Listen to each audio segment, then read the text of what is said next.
നമസ്കാരം. മലയാളി വാർത്ത ഇൻസൈഡിലേക്ക് സ്വാഗതം. യമനിലെ ഹൂതികൾ അമേരിക്കയുടെ യുദ്ധക്കപ്പലുകൾക്ക് നേരെ വൻ ആക്രമണം നടത്തിയ വാർത്തകളാണ് ഇപ്പോൾ പുറത്തുവരുന്നത്. തിരിച്ചടിയായി ഹൂതി കേന്ദ്രങ്ങളിൽ അമേരിക്കയും ബ്രിട്ടനും ചേർന്ന് പ്രത്യാക്രമണം നടത്തിയിട്ടുണ്ട് എന്നാണ് പുതിയ റിപ്പോർട്ടുകൾ.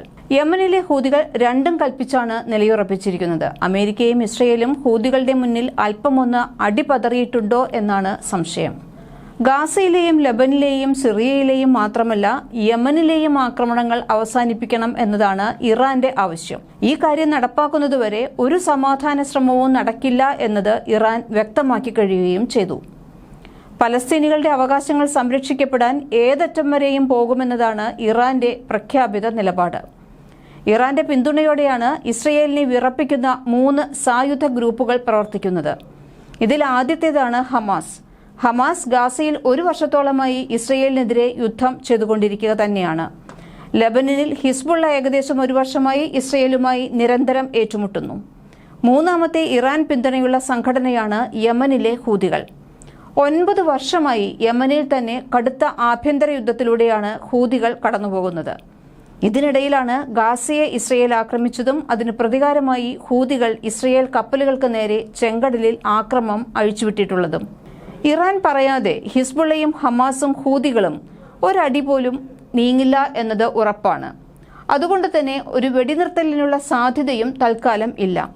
ഇസ്രയേലിനെ സഹായിക്കാനെത്തിയ അമേരിക്കൻ പടക്കപ്പലുകളെ ഹൂതികൾ ആക്രമിച്ചതും ഇസ്രയേലിന്റെ സൈനിക ആസ്ഥാനത്തിന് നേരെ ഹിസ്ബുള്ള ആക്രമണം നടത്തിയതും ഏതറ്റം വരെയും പോകാൻ അവർ തയ്യാറാണ് എന്നതിന്റെ വ്യക്തമായ സൂചന തന്നെയാണ്.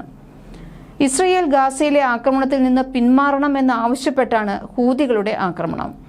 നിലവിൽ അറേബ്യൻ കടലിൽ ഉൾപ്പെടെയുള്ള കപ്പലുകളെ ഹൂതികൾ ലക്ഷ്യമിടുന്നുണ്ട്.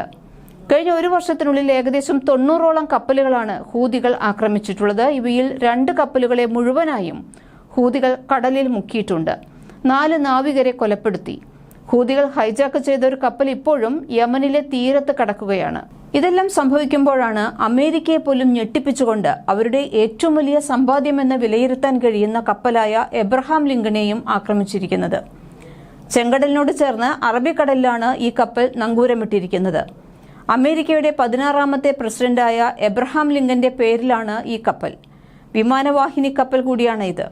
നിരവധി യുദ്ധവിമാനങ്ങളും ഡ്രോണുകളും മിസൈലുകളും ഉൾപ്പെടെയുള്ള യുദ്ധസന്നാഹങ്ങളുള്ള ഈ കപ്പലിനെ അത്ര പെട്ടെന്നൊന്നും ആക്രമിക്കുക എളുപ്പമല്ല. എന്നാൽ ഈ കപ്പലിന് നേരെ വലിയ രീതിയിലുള്ള ആക്രമണം തന്നെ നടന്നു എന്നതാണ് റിപ്പോർട്ടുകൾ. ആക്രമണം വിജയിച്ചു എന്നാണ് ഹൂതികൾ അവകാശപ്പെടുന്നത്. എന്നാൽ കപ്പലിന് എന്തെങ്കിലും കേടുപാടുകൾ ഉണ്ടായതായി സ്ഥിരീകരണമൊന്നുമില്ല. ആക്രമണം പ്രതിരോധിച്ചിട്ടുണ്ട് എന്നാണ് അമേരിക്ക അവകാശപ്പെട്ടത്. അമേരിക്കയും ബ്രിട്ടനും ഉൾപ്പെടെ 12 രാജ്യങ്ങളാണ് ചെങ്കടൽ ഹൂതികളുടെ ആക്രമണം നേരിടാനായി സർവ്വസന്നാഹങ്ങളുമായി അണിനിരന്നിരിക്കുന്നത്. ഇതിനെല്ലാം തകർത്തുകൊണ്ടാണ് ഹൂതികൾ അമേരിക്കയുടെ പ്രൈഡായ എബ്രഹാം ലിങ്കനു നേരെ ആക്രമണം നടത്തിയത്. അമേരിക്കയുടെ അഭിമാനത്തിനേറ്റ ക്ഷതം തന്നെയാണ് ഇത്. തുടർന്നാണ് ഹൂതി കേന്ദ്രങ്ങൾ ലക്ഷ്യമിട്ട് അമേരിക്ക തിരിച്ചടിച്ചത്. അമേരിക്കയുടെ യുദ്ധവിമാനങ്ങൾ യമനിലെ ഹൂതി കേന്ദ്രങ്ങളിൽ ശക്തമായ ആക്രമണം നടത്തിയതായാണ് റിപ്പോർട്ടുകൾ പറയുന്നത്. 1 കൊല്ലമായി അമേരിക്കയും ബ്രിട്ടനും തുടരെ ആക്രമണങ്ങൾ നടത്തിയിട്ടും ഹൂതികളെ ഇല്ലാതാക്കാൻ കഴിഞ്ഞിട്ടില്ല. ആദ്യം ചരക്കു കപ്പലുകളെ മാത്രമായിരുന്നു ഹൂതികൾ ലക്ഷ്യമിട്ടിരുന്നത്. ഇപ്പോൾ അമേരിക്കയുടെ യുദ്ധക്കപ്പലുകൾക്ക് നേരെ ആക്രമണം നടത്താൻ ഹൂതികൾ ധൈര്യത്തോടെ മുന്നോട്ട് വന്നിരിക്കുന്നു എന്നതാണ് യാഥാർത്ഥ്യം. അമേരിക്കയും ബ്രിട്ടനും ഉൾപ്പെടെ 12 രാജ്യങ്ങളാണ് ചെങ്കടലിൽ ഹൂതികളുടെ ആക്രമണം നേരിടാനായി സർവ്വസന്നാഹങ്ങളുമായി അണിനിരന്നിരിക്കുന്നത്. ഇതിനു തൊട്ടു പിന്നാലെ ഇസ്രയേലിനെ ആക്രമിക്കുമെന്ന് വീണ്ടും ഇറാൻ സൈനിക നേതൃത്വം പ്രഖ്യാപിക്കുകയും ചെയ്തിട്ടുണ്ട്. ട്രംപ് അധികാരം ഏറ്റെടുക്കുന്നതിന് മുൻപ് തന്നെ ഇത്തരമൊരു ആക്രമണം ഇസ്രയേലിന് നേരെ ഉണ്ടാകാനുള്ള സാധ്യതയും ഏറെയാണ്. അങ്ങനെ സംഭവിച്ചാൽ പിന്നെ കാര്യങ്ങൾ കൈവിട്ടുപോകും. ഇതെല്ലാം മുൻകൂട്ടി കണ്ടുകൊണ്ടാണ് ഇലോൺ മസ്കിനെ മുൻനിർത്തി സമവായത്തിന് ഡൊണാൾഡ് ട്രംപ് ഇപ്പോൾ ശ്രമിക്കുന്നത്. ഇറാന്റെ UN അംബാസിഡർ സയ്യിദ് ഇർവാനിയുമായി ഇലോൺ മസ്ക് ന്യൂയോർക്കിൽ വെച്ച് കൂടിക്കാഴ്ച നടത്തിയതായാണ് അമേരിക്കൻ മാധ്യമമായ ന്യൂയോർക്ക് ടൈംസ് ഒക്കെ റിപ്പോർട്ട് ചെയ്തിട്ടുള്ളത്. ചർച്ചയുടെ വിശദാംശങ്ങളെക്കുറിച്ച് എലോൺ മസ്കോ ഇറാൻ പ്രതിനിധിയോ ഒരു വിവരവും പുറത്തുവിട്ടിട്ടില്ല. ട്രംപിന്റെ നേതൃത്വത്തിൽ 2 രാജ്യങ്ങളും തമ്മിലുള്ള ബന്ധം മെച്ചപ്പെടുത്താനുള്ള ശ്രമങ്ങളുടെ ആരംഭമാണ് ചർച്ച എന്നാണ് നിരീക്ഷകർ വിലയിരുത്തുന്നത്. ഇറാനും അമേരിക്കയും തമ്മിലെ സംഘർഷം ഒഴിവാക്കുന്നതും ബന്ധം മെച്ചപ്പെടുത്തുന്നതും സംബന്ധിച്ചായിരിക്കാം ചർച്ച. US ഉപരോധത്തിൽ ഇളവുകൾ നൽകാനും ടെഹ്റാനിൽ ബിസിനസ് നടത്താനും ഇറാൻ അംബാസിഡർ മസ്കിനോട് യോഗത്തിൽ ആവശ്യപ്പെട്ടതായാണ് റിപ്പോർട്ട്. എന്നാൽ വാർത്തയെക്കുറിച്ച് പ്രതികരിക്കാൻ മസ്ക് തയ്യാറായിട്ടില്ല.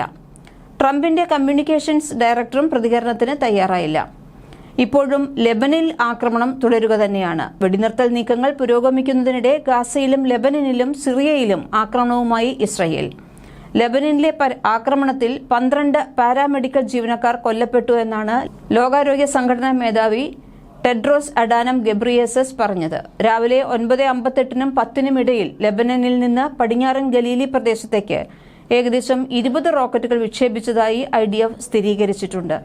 മലയാളി വാർത്ത ഇൻസൈഡ്.